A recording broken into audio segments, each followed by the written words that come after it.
টলিউডে এমন কিছু অভিনেতা আছেন যারা শুধু পর্দায় নন, দর্শকের মনে জায়গা করে নেন ধীরে কিন্তু স্থায়ীভাবে। নাচ দিয়ে শুরু, রোমান্টিক হিরো হিসেবে পরিচিতি, তারপর ধীরে ধীরে সিরিয়াস চরিত্র। এই বদলে যাওয়ার নামই অঙ্কুশ হাজরা।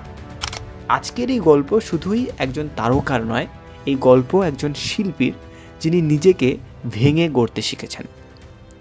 অঙ্কুশ হাজরার জন্ম 14ই ফেব্রুয়ারি 1989 পশ্চিমবঙ্গের বর্ধমান জেলায়। ছোটবেলা থেকেই অঙ্কুশ ছিলেন অত্যন্ত প্রাণবন্ত। পড়াশোনার পাশাপাশি নাচের প্রতি ছিল তার বিশেষ আগ্রহ। বন্ধুদের মাঝখানে থাকলে, মঞ্চে উঠলে নিজেকে আলাদা করে চেনাতেন তিনি। পড়াশুনো করেছেন হোলি রক স্কুল এবং ইস্ট ওয়েস্ট মডেল স্কুল থেকে। এরপর হেরিটেজ একাডেমি থেকে বিবিএ ডিগ্রি সম্পন্ন করেন। এই সময়েই তার মনে ধীরে ধীরে স্পষ্ট হয় জীবনটা সাধারণ কোনো চাকরির পথে নয়, জীবনটা মঞ্চ আর ক্যামেরার দিকেই হাঁটবে। 2010 সাল, টলিউডে এক নতুন মুখের আগমন। ছবির নাম কেল্লা ফতে, পরিচালনা পীয়ূষ সাহা। এই ছবির মাধ্যমেই অঙ্কুশ হাজরার বড় পর্দায় আত্মপ্রকাশ। অ্যাকশন, কমেডি আর নাচ সব মিলিয়ে তিনি বুঝিয়ে দেন তিনি শুধু অভিনেতা নন, একজন পারফর্মার। যদিও প্রথম ছবিতেই আকাশ ছোঁয়া সাফল্য আসেনি, কিন্তু দর্শক বুঝে গিয়েছিলেন এই ছেলেটার মধ্যে আলাদা কিছু আছে। আসল মোড় ঘুরে যায় 2012 সালে। ছবির নাম ইডিয়েট। এই ছবি অঙ্কুশ হাজরাকে টলিউডের মূল ধারার নায়ক হিসেবে প্রতিষ্ঠা করে। এরপর একের পর এক সফল ছবি, কানামাছি, খিলাড়ি, আমি শুধু চেয়েছি তোমায়, যা ইন্দো বাংলা প্রজেক্ট হিসেবেও সুপারহিট হয়। এই সময়ে অঙ্কুশ মানেই যুবাদের প্রিয় হিরো, নাচে অ্যাকশনে ভরপুর এন্টারটেইনার। কিন্তু অঙ্কুশ এখানেই থেমে থাকতে চাননি। 2016 সালে আসে এক গুরুত্বপূর্ণ ছবি, জুলফিকার, পরিচালনায় সৃজিত মুখার্জি। এই ছবিতে অঙ্কুশকে দেখা যায় এক ভিন্ন রূপে, এক উঠতি ডনের চরিত্রে। কম কথা, তীক্ষ্ণ দৃষ্টি, ভেতরের অস্থিরতা।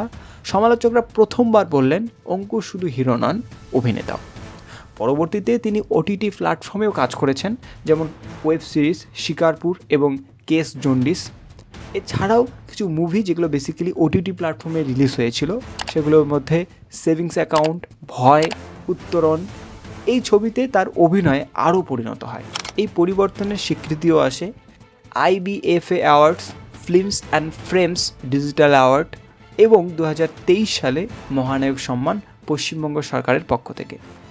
ব্যক্তিগত জীবনে অঙ্কুশ বরাবরই তুলনামূলকভাবে সংযত। 2020 সাল থেকে তিনি সম্পর্কে রয়েছেন অভিনেত্রী ওয়েন্দ্রেলা সেনের সঙ্গে। তাদের সম্পর্ক টলিউডের অন্যতম আলোচিত সম্পর্কগুলির একটি।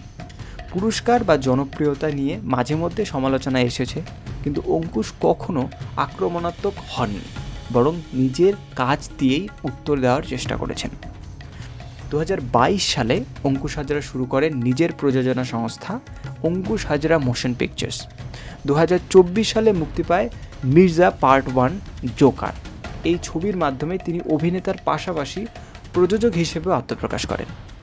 আজ অঙ্কুশ হাজরা শুধু একজন কমার্শিয়াল হিরো নন, তিনি একজন বদলে যাওয়া শিল্পী।